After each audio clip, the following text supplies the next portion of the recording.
బట్టి ఎన్ని మంది మాట్లాడుకోవడం జరిగింది? అర్థం కాదు ఇప్పుడు కూడా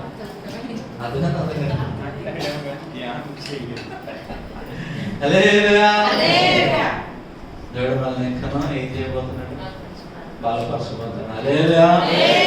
ఓకే, సో గత వారం చూసాం. మనం ఏం చూసాం? ఆత్మలో కప్పటం అంటే ఏమైపోతాం? మనం ఏమైపోతాం? ఇప్పుడు చెప్పాలి గట్టిగా. హలో, ఆత్మలో కప్పటం అంటే ఏమైపోతాం? ఇప్పుడు మనం ఫలించినప్పటికీ ఆ ఫలములు నిలిచి ఉండబోవటం లేదు. మనం ఫలించినప్పటికీ ఇంకేమైపోతుంది? ఫలములు పాడైపోతున్నాయి. ఇప్పుడు దంపతులు ఇద్దరికి విశ్వాసం లేదా? బలమైన విశ్వాసం. దేవుల్లో కట్టబడలేదా? దేవుళ్ళు నాటబడలేదా? నాటబడలేదు. అయినప్పటికీ అది ఇచ్చే ఫలం ఎలాగైపోయింది? చెప్పాలి గట్టిగా. హల్లెలూయా. ఎలాగైపోయింది చెప్పండి? పాడైపోయినా. ఓకే, ఈరోజు ఇంకొక మాట చూపించాలని ఆశపడుతున్నాను. పాడైపోయిన ఫలములు మనం ఎలా కలిగి ఉండబోతున్నాం?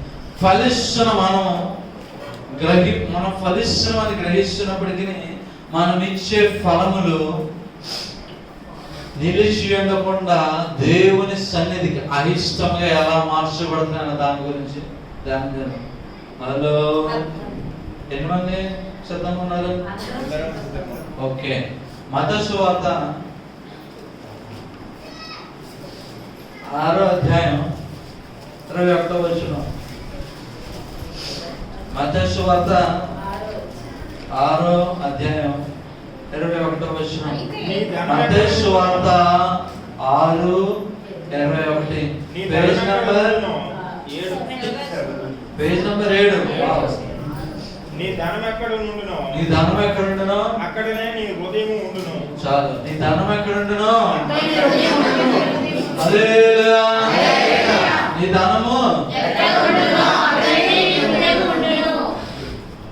అందరూ తీసారా? చెప్పాలి గట్టిగా. నీ ధనము రాసుకున్నారంతా? నీ ధనం ఎక్కడ ఉంటుందో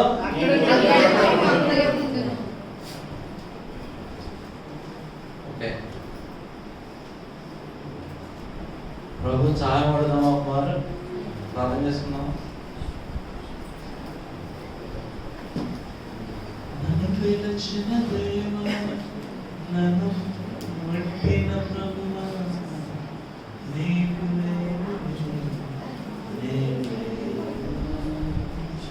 నన్ను పిలిచిన దైవమా, నన్ను ముట్టిన ప్రభువా. Thank you lord. yes, hallelujah. oh yes ప్రభా, నీ సన్నిధిలో ఆశతో నిలబడి ఆకలితో ఉన్నామయ్యా. ఆకలిని తీర్చమని అడుగుతున్నానయ్యా. అయ్యా, ఈ స్వరము వింటే సహాయం తద్వారా ప్రభా మేమందరం నీలో జతపరచబడి ఏకపరచబడి నీకు మా ఫలములు నిలిచిండే ఫలముల వల్ల ఫలించిన సహాయం చేయండి. అంటే నాతో మాట్లాడమన్నాడు. ఆఖరిని తెచ్చండి. నీ శక్తిని బలముతో మమ్మల్ని నింపమని అడుగుచున్నాను. మాతో మాట్లాడమని అడుగుచున్నాను. నీ మాటలు లొంగిపోతుండగా మా జీవితాలను పడి ఫలింప చేయమని అడుగుచున్నాను. నేను సైతము నా ఆలోచన తలంపులు పెరిగి వేయండి. నా ఆలోచన తలంపులు పెరిగి నీ ఆలోచనతో నీ జ్ఞానంతో నింపమని అడుగుచున్నాను. నువ్వు ఇచ్చిన వాగ్దానాన్ని చేతపట్టి నిలబడుతుండగా నా నోరు బారుగా తెలుస్తున్నా నీ సజీవమైన మాటలతో నింపమని అడుగుచున్నాను. మాట్లాడమని అడుగుచున్నాను. నా ప్రభువు నా రక్షకుడు యేసుక్రీస్తు ప్రార్థించండి, వేడుకుంటున్నాం తండ్రి. ఆమేన్. హల్లెలూయా. హల్లెలూయా. ఇప్పుడు చదవబడిన మాట ఏంటి? నీ నీ ధనము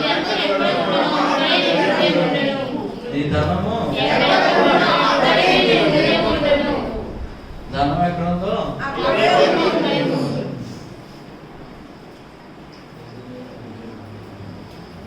నీ ధనము. ఇప్పుడు మనిషి యొక్క హృదయం చాలా మంది డౌట్ రావాలి, మీరు హృదయం మీ దగ్గర ఉందా? లేదండి మా భార్య దగ్గర ఉంది, మా భర్త దగ్గర ఉందని డౌట్.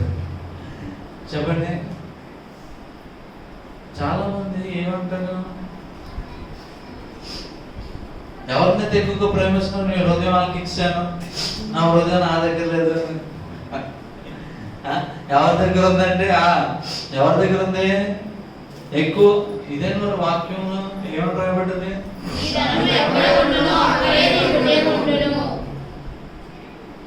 ఇప్పుడు వాక్యం ఏం చెప్తుంది? ధనం. దేనినైతే నువ్వు ధనం కింద భావిస్తున్నావు నీ హృదయం అక్కడ నిలిచి ఉందంట. మోస్ట్ ట్రెజర్డ్ పొజిషన్, ప్రెషస్ లేదండి. పొజిషన్స్ ఏవైతే ఉన్నాయో, నువ్వేదైతే కలిగి ఉన్నావో నీ హృదయము అక్కడ మాత్రమే నిలిచి ఉందంట. ఒకవేళ అది మీరు ప్రేమించిన వాళ్ళే మీ ధనం అయితే మీకు అప్పుడు ఏంటి, మీ హృదయం ఎంత నింపబడ్డది? వారితో నింపబడినట్లుగా చూస్తున్నాం. సరే, ఈ మాటను బట్టి ఒక ఇద్దరిని కానీ ఒకరిని కానీ మేము ముందుంచాలని ఆశపడుతున్నాం. ధనము వల్ల లేదంటే ఒకరి హృదయం దేనితో నింపబడింది, తద్వారా వాళ్ళు ఇచ్చే ఫలములు ఎటు రీతిగా ఉన్నాయన్నది చూడాలని ఆశపడుతున్నాను. ఓకే, అపోస్తల కార్యం 16వ అధ్యాయం.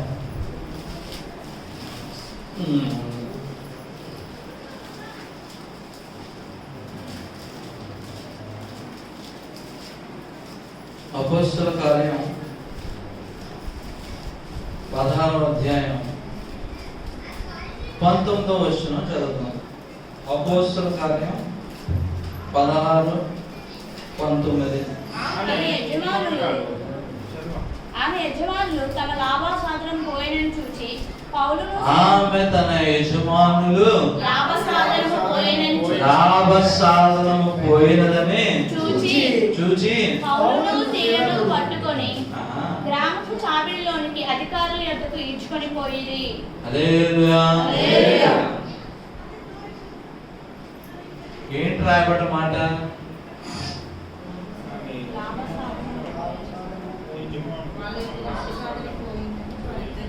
ఓకే, మీకు ఎక్కడ నుంచి చదవడానికి 16వ వచనం నుంచి చదవమా ఒకసారి. మేము ప్రార్థనా స్థలముకు వెళ్ళుచుండగా పుతోను అను దయ్యం పట్టినదే సోది చెప్పుడు చేత తన యజమానులకు బహు లాభం సంపాదించున్న ఒక చిన్నది మాకు ఎదురుగా వచ్చాను.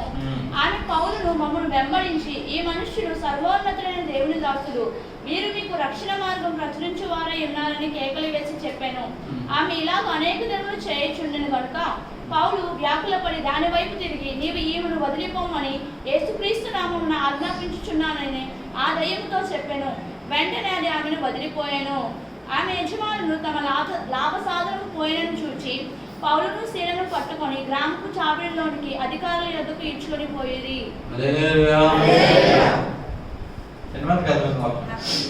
ఓకే, ఇప్పుడు చూద్దాం.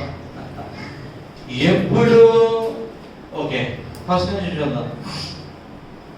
ఎవరెవరు ప్రార్థనా స్థలం నుండి బయటకు వస్తున్నారు? పౌలు శీల ప్రార్థన స్థలం నుండి ప్రార్థన ముగించుకొని ఏం చేస్తున్నారు? చదవ 16వ వచనం చదవమ్మా. మేము ప్రార్థనా స్థలమునకు వెళ్ళుచుండగా, ప్రార్థనా స్థలము ప్రార్థన చేయుటకు ప్రార్థనా స్థలమునకు ఏం చేస్తున్నారు? వెళ్తున్నారు.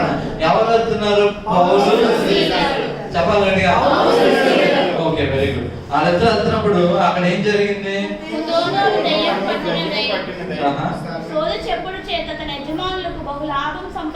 ఒక చిన్నది ఏంటంటే ఒక స్త్రీ ఏంటంటే ఒక అమ్మాయి యవనస్తురాలు ఉంది.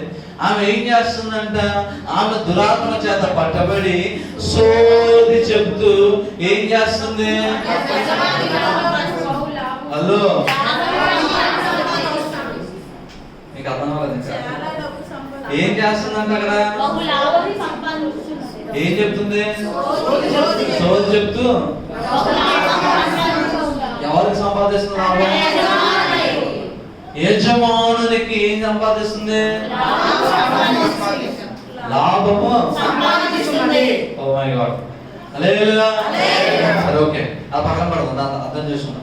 సంపాదిస్తుంటే దాని తర్వాత ఆమె పౌలును మమ్మల్ని వెంబడించి, ఈ మనుషులు సర్వోన్నతుడైన దేవుని దాసులు, వీరు మీకు రక్షణ మార్గం ప్రచురించు వారై ఉన్నారని కేకలు వేసి చెప్పారు.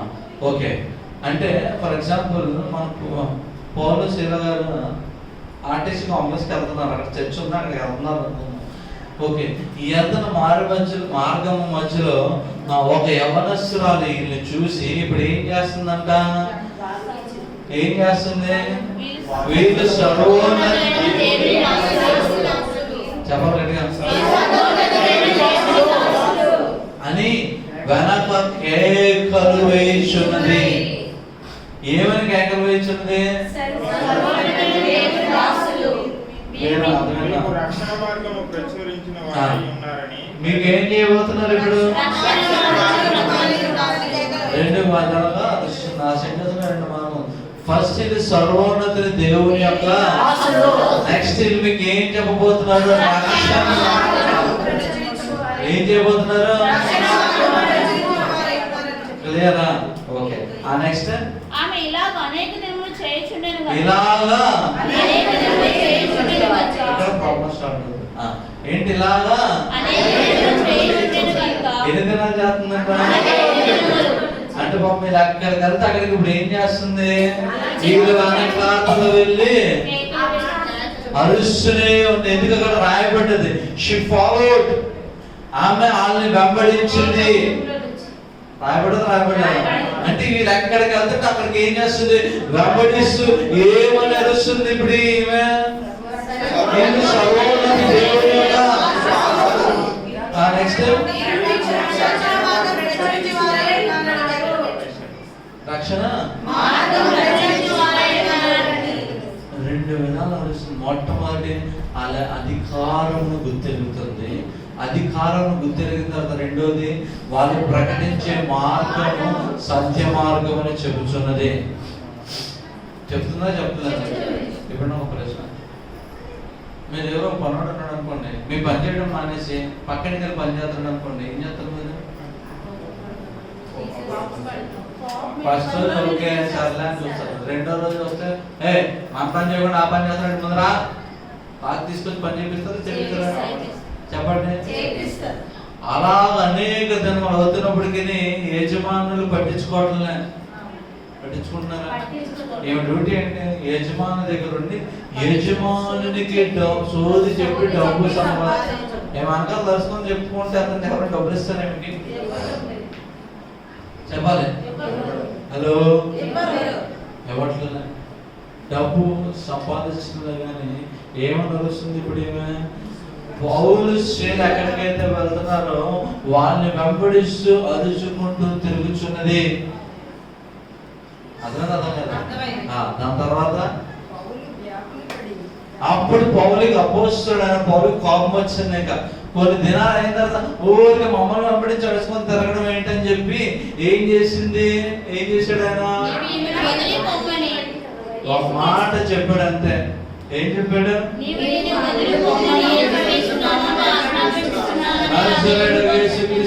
విడిచిపో అనగానే విడిచిపెట్టి వెళ్ళిపోయినట్లుగా చూస్తున్నాం. విడిచిపెట్టి వెళ్ళిపోయినట్లుగా చూస్తున్న తర్వాత అప్పుడు 19వ వచనంలో రాయబడిన మాట ఏంటో తెలుసా? ఏంటి? ఆ యజమానుడు డబ్బు సంపాదించే, అంటే ఆమెను పెట్టుకొని డబ్బు సంపాదించే ఆపర్చునిటీ లాస్ట్ అయిపోయింది. ఒక అవకాశము పోయిందని ఇప్పుడు అపోస్తలుడైన పౌలుని శిలని ఏం చేస్తున్నాడు? ఇప్పుడు చాలా బాగా అర్థం చేసుకోండి.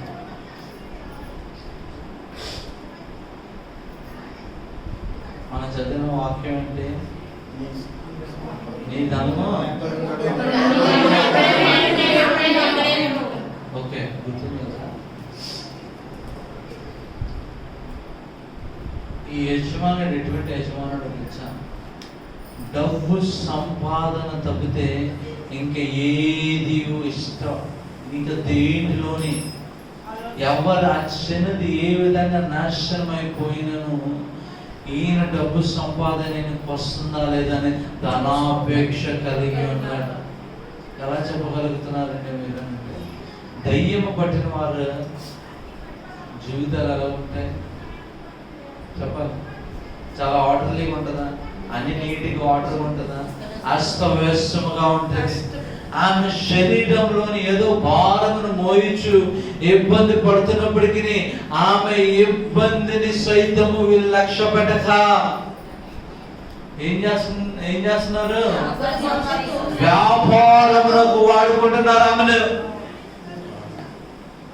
ఏం చేస్తున్నారు? వ్యాపారంకు వాడుకోవడానికి ఇష్టపడుతున్నారు. ఎవరైనా కొంతమంది చూస్తే జాలి చూపిస్తారు, కొంతమంది అయితే ఏం చేస్తారు? అమ్మ ఇక్కడ తీసుకెళ్ళి అక్కడ తీసుకెళ్ళి విడిపించమని చెప్తారు. కానీ వీళ్ళు ఏం చేస్తున్నారు? ఆమెనే సాధనముగా వాడుకొని డబ్బు సంపాదించడానికి ఇష్టపడుతున్నారు. అంటే ఒకరి ఆమె యొక్క బలహీనతను వాడుకున్నట్టుకు ఇష్టపడుతున్నారు.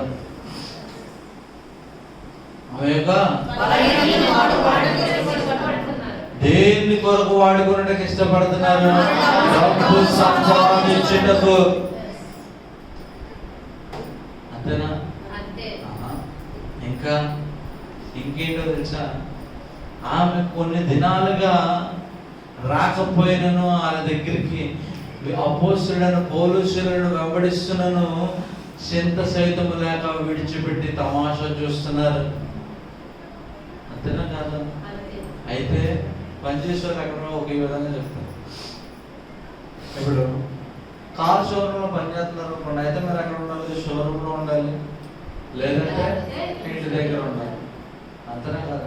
వెళ్ళిపోతాం ప్రతి కారు దగ్గరికి వెళ్ళిపోయి వెనకాల తిరుగుతుంటారా? ప్రతి కారు అర్థం కదా? అయితే యజమానుడి దగ్గరైనా ఆమె ఇంటిలో ఉండాల్సిన ఆమె ఇప్పుడు కొన్ని దినములుగా పౌలుసులను వెంబడిస్తూ కేకలు వేయించునను. పట్టించుకున్నారా? ఎప్పుడు దాకా పట్టించుకోలే. ఆ లాభ సాధనము పోతుంది. పోయిన తర్వాత పోతున్నప్పుడు నేను తిరుగుతున్నప్పుడు అలా పట్టించుకోలేదు. పోయిన తర్వాత అప్పుడు గ్రహింపులోకి వచ్చి అప్పుడు ఏం చేస్తున్నారు? ఎవరు ఈమె డెలివరెన్స్ చేశారు, ఎవరు ఈమెను విడిపించిందని విడిపించిన వారిని ఏం చేస్తున్నారు? పట్టుకొని అప్పగించాలని ఆశపడుతున్నారు. అంటే ఆమె బలహీనతను అధిగమించుటకు వాళ్ళు ఇష్టపడుతున్నారు. కానీ ఆమె బలహీనతలో ఉంటుండగానే ఏం చేయాలని ఇష్టపడుతున్నారు? ఆమెను వాడుకోవడానికి ఇష్టపడుతున్నారు. అర్థం కదా? హలో, నెక్స్ట్ రెండోది, ఆమె విడిపించబడిన తర్వాత సంతోషపడాల్సింది పోయి అరే ఈమె బాగైపోయింది, ఇప్పుడు ఈమె తన సెన్సెస్ లోకి వచ్చేసింది, తన ఏమొచ్చింది? తన నార్మల్ అయిపోయింది. తన ఆత్మ తనలోకి వచ్చి దురాత్మ విడిచిపోయి మనవలే బాగైందని సంతోషపడడం మానివేసి ఇప్పుడు ఏం చేస్తున్నారు? బాధపడుతున్నారు, లేదంటే అసూయ పడుతున్నారు. పట్టలేదు. అందుకే వాళ్ళు తీర్పు తెచ్చుటకు అపోస్తులుడు పౌలు గారి మీద శీల మీద తీర్పు తెచ్చుటకు ఇష్టపడుతున్నారు.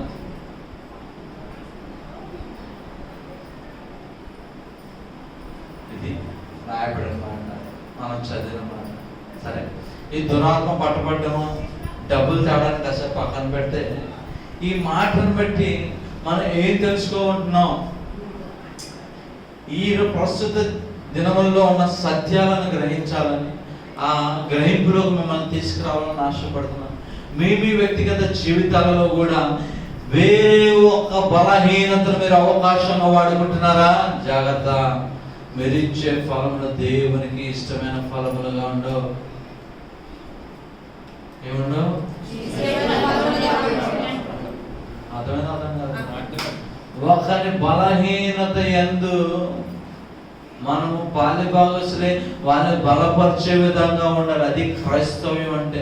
కానీ వాళ్ళ బలహీనతలను మనము అవకాశంగా తీసుకుని వాడుకునే విధంగా అంటే దేవుడు ఒక దినం మీకు తీర్పు తెచ్చబోతున్నాడు. మొట్టమొదటిది ఒకరిని రాసుకుంటూ ఒకరిని బలహీనతలు నువ్వేం చేయబోతున్నావు అని బలపరచడానికి ఇష్టపడుతున్నావా? వాడి బలహీనతలు వాడుకొని నీ అవసరార్థమే వాడుకోవడానికి ఇష్టపడుతున్నావా?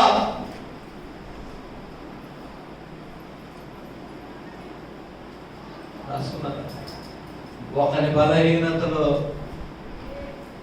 మనం ఏమి ఉంటున్నాం? భర్త బలహీనత ఉంటే, భార్య బలహీనంగా ఉంటే దాన్ని ఎత్తి చూపి ఈ బలహీనత 10 మంది చెప్తాను లాంగ్గా తీసుకొని నీకు నచ్చింది చేయించుకున్నట్టుకు ఇష్టపడుతున్నావా? జాగ్రత్త జాగ్రత్త. దేవునికి వాక్యానికి విరుద్ధమైనది. లేదంటే నీ అన్నదమ్ముని ఒక బలహీనతను తీసుకొని దానిని ఎత్తి చూపి వాడిని లోపరుచుకోవడానికి ఇష్టపడుతున్నావా? జాగ్రత్త. ఆమె దురాత్మ పట్టినది, ఆమె నేను లోపరుచుకున్నారు. ఆమె బలహీనత నేను వాడుకొని డబ్బు సంపాదించుకోవడానికి ఇష్టపడుతున్నాను. ఏ విధంగా చెప్తాను మీకు అర్థం అవడానికి? ఒకరు ఎగ్జామ్ కాబట్టి అప్పులకి కాదు. ఓకే, ఒకరు స్థలం అమ్ముతున్నాం. నీ సహోదరుడు నీవనే చదువుకోలేని వాడు, చదువుకున్నవాడు కాకపోవచ్చు, జ్ఞానం కలిగి ఉండకపోవచ్చు. అయితే ఏం చేయాలి? ఎంత వస్తుందో సమానంగా నీతి నిజాయితీ. అంతేగాని ఆయన మోసం చేసేసి ఆడ బలహీనత ఆడికి చదవరాదు కాగితం సంతకం పెట్టని చెప్పేసి 100 రూపాయలు కమ్మదైనా 70 రూపాయలు అది 30 రూపాయలు నీదని చెప్పి మోసం చేయకూడదు. ఎందుకంటే చదువు రాదు కనుక, చదువుకోలేదు కనుక దేవుడు నీకు ఇచ్చిన జ్ఞానం బట్టి, నీకు ఇచ్చిన ఆధిక్యతను బట్టి, నీకు ఇచ్చిన కృపను బట్టి నీ చదువును ఎగ్జాంపుల్ చెప్తున్నాడు. అదే అంటే ఒకరి బలహీనతను మనం ఎక్స్‌ప్లాయిట్ చేస్తే, ఒకరి బలహీనతను మన స్వలాభాల గురించి వాడుకుంటే దేవుడి యొక్క ఉగ్రత నీ మీద రాబోతున్నది. జాగ్రత్త. ఒకరి యొక్క బలహీనతను మనం ఎప్పుడు ఏం చేయకూడదు? ఏం చేయకూడదు? ఒక్కడు బలహీనుడై ఉంటే ఆ బలహీనతను బట్టి ఒకవేళ దేవుడిని కృపిస్తే ఆ కృపను పట్టుకొని ఆ బలహీనత నుండి వాడిని పైకి తీసుకురావాలి. కానీ ఆ బలహీనతను వాడుకొని ఆశ్రగా తీసుకొని హేళన చేయడం కానీ, నీ స్వలాభాలను వాడుకోవడానికి కానీ అయితే it is against word of God. అది దేవునికి విరుద్ధమైనది. దేవుని వాక్యం నీ సహోదరుడు ఒక బలహీనుడైతే, నువ్వు బలవంతుడైతే నీ సహోదరుడిని బలపరచమంటుంది. ఏం చేయమంటుంది? బలపరచమంటుంది.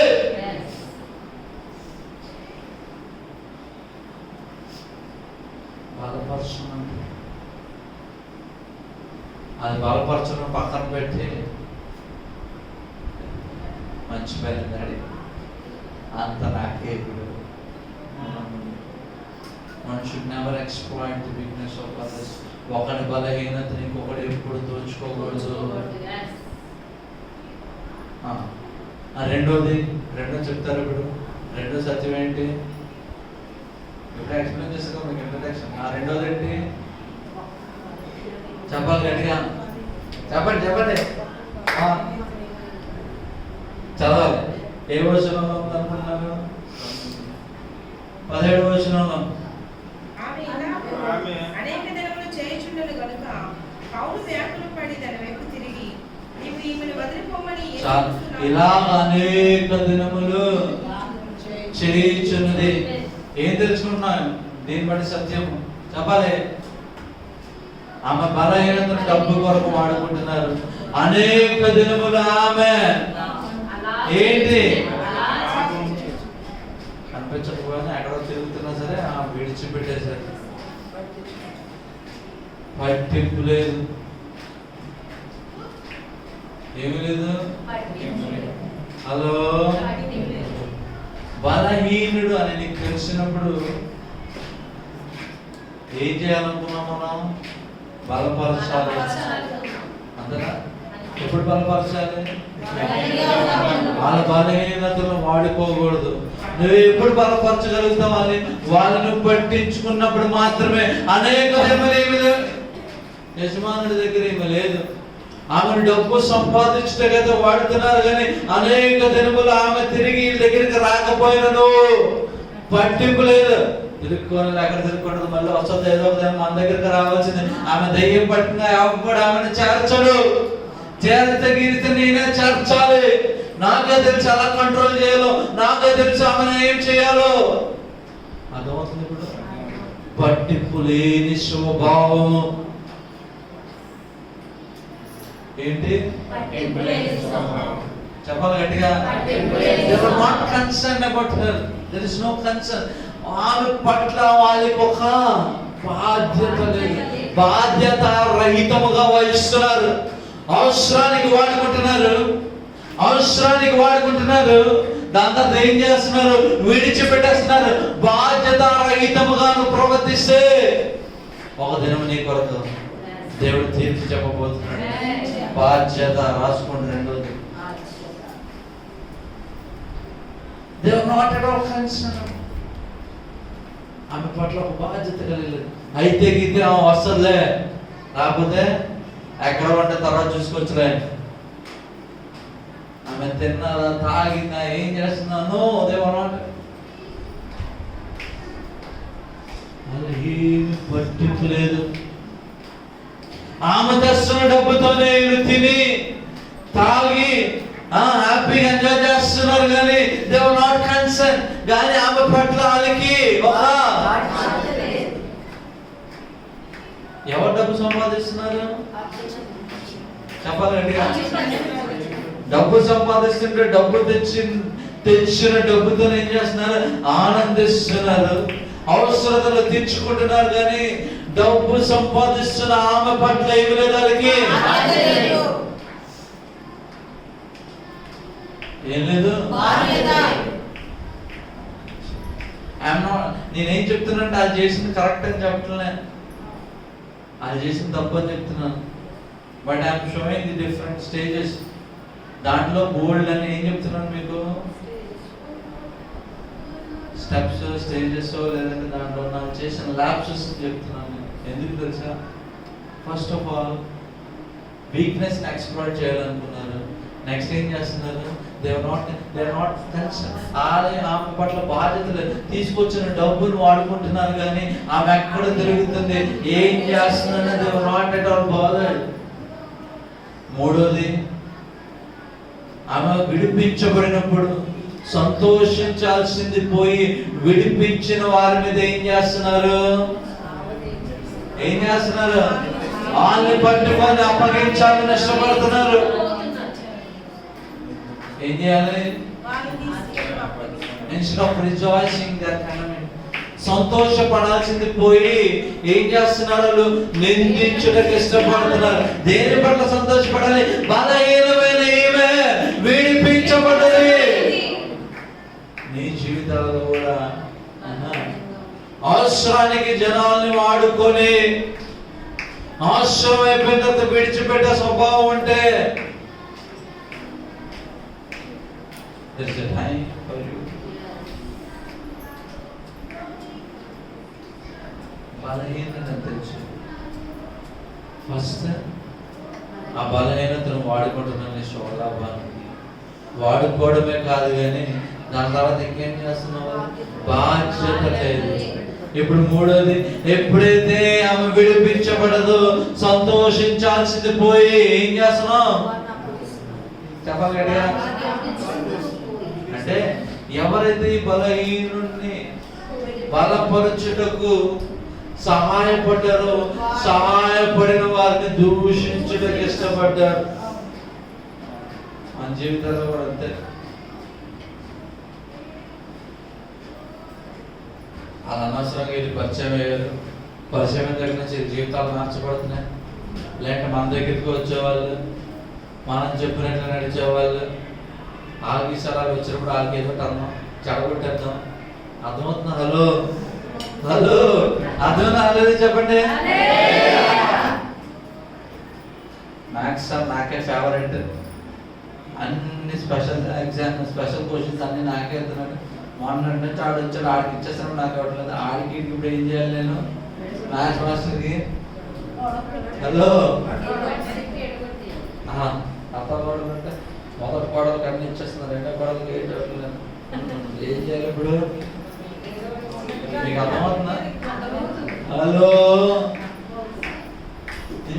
రిజాయిసింగ్. అరే ఎస్, నాకు తప్పిన ఆడికి ఇస్తున్నారు, నాకు తప్పిన ఆమెకి ఇస్తున్నారు. సంతోషపడాల్సింది పోయి ఏం చేస్తున్నారు ఇప్పుడు?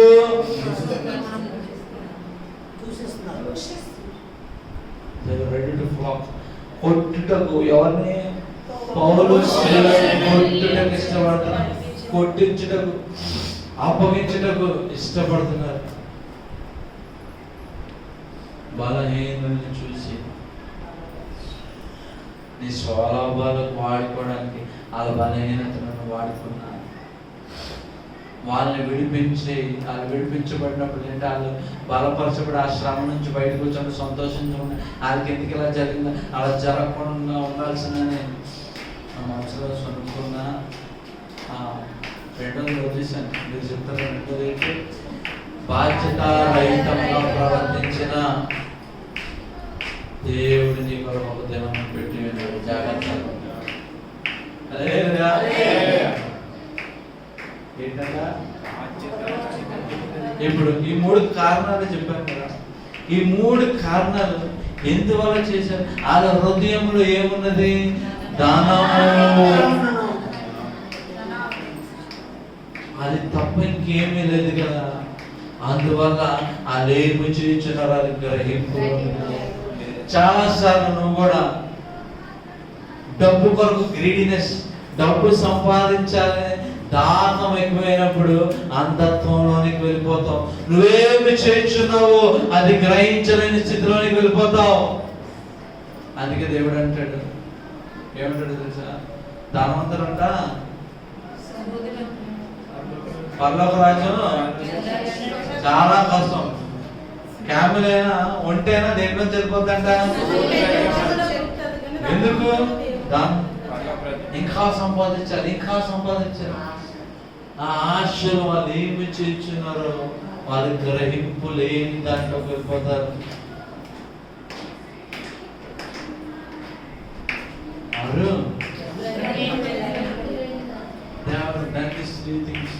అది 3 తప్పుదాలు చేశారు. అందుకే సంతోషించాల్సింది పోయి, ఆమెతో ఆనందించాల్సింది పోయి ఏం చేస్తున్నాడు? వీళ్ళని అప్పగించాలని ఆశపడుతున్నాడు. సరే, ఇప్పుడు ఇంకో ప్రశ్న. అపోస్తలుడైన పౌలు ఎందుకు కోపగించుకున్నాడు? ఎందుకు కోపగించుకున్నాడు? కష్టమైన ప్రశ్న అడిగినా చెప్పండి. ఆమె ఏమని ప్రకటిస్తుంది కొంచెం చెప్పండి. సర్వోన్నతిని దేవుడి దాసులని. నెక్స్ట్ వీళ్ళు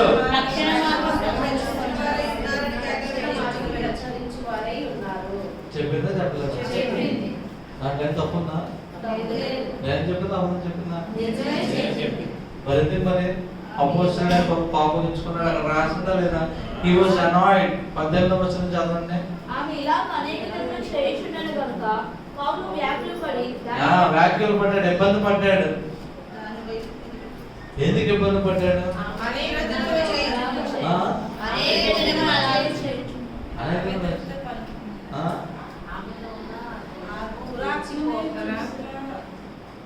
so this is very unit understand. ఇక్కడ మన దేవుని వాక్యం అర్థం చేసుకోవాలి. ఆమె సోది చెప్తుంది, ప్రిడిక్ట్ చేస్తుంది. ఏం చేస్తుంది? భవిష్యత్తుని ఏదో సోది చెప్తుంది. కానీ ఆమె చెప్తుంటే అనేక మంది చూస్తూ అనేక మంది ఏమనుకున్నారు తెలుసా? అపోస్తలుడైన పౌలు అపోస్తులైన పౌలు అండ్ సీలస్ని, పౌలు సీలని చూస్తూ ఇది నిజమే, సర్వోన్నతమైన దేవుని కుమారులు వీళ్ళు చెప్తున్నది, ఏం చెప్తున్నారు, నిజమైన మార్గాన్ని ప్రకటిస్తున్నారని. దేవునికి ఇవ్వవలసిన మహిమ ఎక్కడికి వెళ్ళిపోతుంది? దెయ్యము అంటే ట్రూత్ ని, నిజాన్ని మార్పు చేయాలని ఇష్టపడుతుంది. దేవుడు సత్యమై ఉన్నాడు కానీ ఆ సత్యము నేనే మీకు ప్రకటిస్తున్నాను, వాళ్ళు ప్రకటించముందని నేను చెప్తున్నాను, ఇంకో వాళ్ళని చేయబోతున్నారు. సో నేను ముందే చెప్పాను, ఈ ప్రవచనం నేను చెప్పాను కనుక అది నెరవేర్పులోకి వచ్చింది వాళ్ళకంటే. అందుకే అపోస్తులైన పౌలు కోపగించుకున్నాడు, దేవునికి చెందాల్సిన మహిమను దొంగిలించుటకు ఏర్పడి దాని అర్థమైతే ఏం చేస్తారు మీరంతా? మోకరించి ప్రార్థన చేస్తారు. ఎందుకో తెలుసా, ఆమె సోది చెప్తున్నా ఉన్నది కానీ దుష్టుడు ఎందుకు ఇది చెప్తున్నానో తెలుసా? చాలాసార్లు మన జీవితాలలో కూడా నిజమును భ్రమపరిచే విధముగా దుష్టుడు వాడుకుంటాడు. ఆ భ్రమను మనం నిజం అనుకొని ఏం చేస్తుంటాము? ఇప్పుడు ఆమె మాట విన్నదంతా ఇది చెప్పింది నిజమే కదా. దేవుడు నజరేయుడు యేసు ప్రభు కాదు, ఈమె చెప్తుంది కదా, ఈమెకు చెప్పినా ఈమె ఏం చెప్పినా జరిగిపోతుంది కనుక ఈమెను నమ్మితే చాలు అని అనుకుంటారు. వీళ్ళు చెప్తున్న సువార్తను అంగీకరించక, సువార్త చెప్పకముందు ప్రకటించిందా, చెప్పిన ప్రకటించిందా? చెప్పక ముందే ప్రకటించేస్తుంది. ఎందుకాదు, ఎక్కడ ప్రార్థనా స్థలానికి వెళ్తుంటే వెళ్ళే మార్గంలోనే వెంబడిస్తూ చెప్తుంది. వెళ్ళే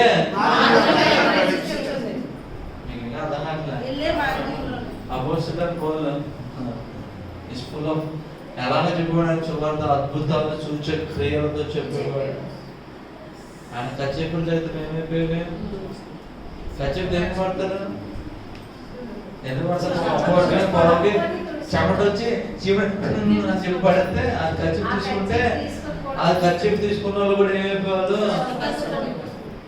అది కూడా అర్థం కదా. హలో, సో అప్పటికే అపోస్తలుడైన పౌలు శీలకి ఒక పేరు ఉంది.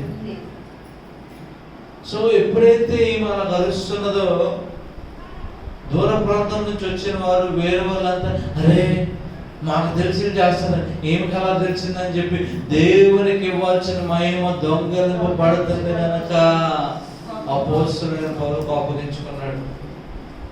ఏం కోపగించుకున్నాడు? హలో, అర్థం కదా. అంటే అపోస్తలుడైన పౌలులో ట్రెజర్ ఎక్కడుంది? దేవునికి మహిమ పరచాలని మాత్రమే ఉన్నది. ఆయన ఎక్కడ ఘనత పొందాలని ఇష్టపడటం లే. ఇది సర్వోన్నత దేవుని యొక్క సేవకులు. ఎస్, మేమే, నువ్వు చెప్పాల్సిన అవసరం లేదు. అది మా ద్వారా దేవుడి నామం మహిమపరచబడాలి.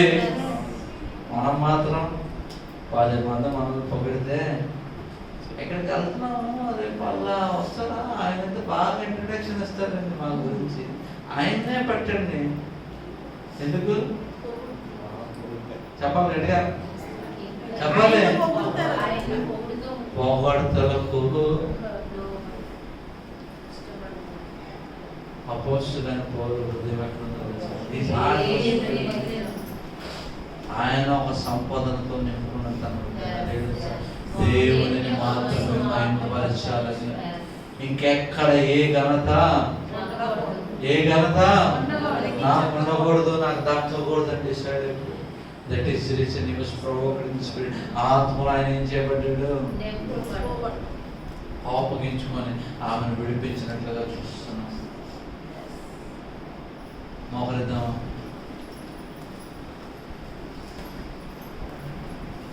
మోకరిద్దాం.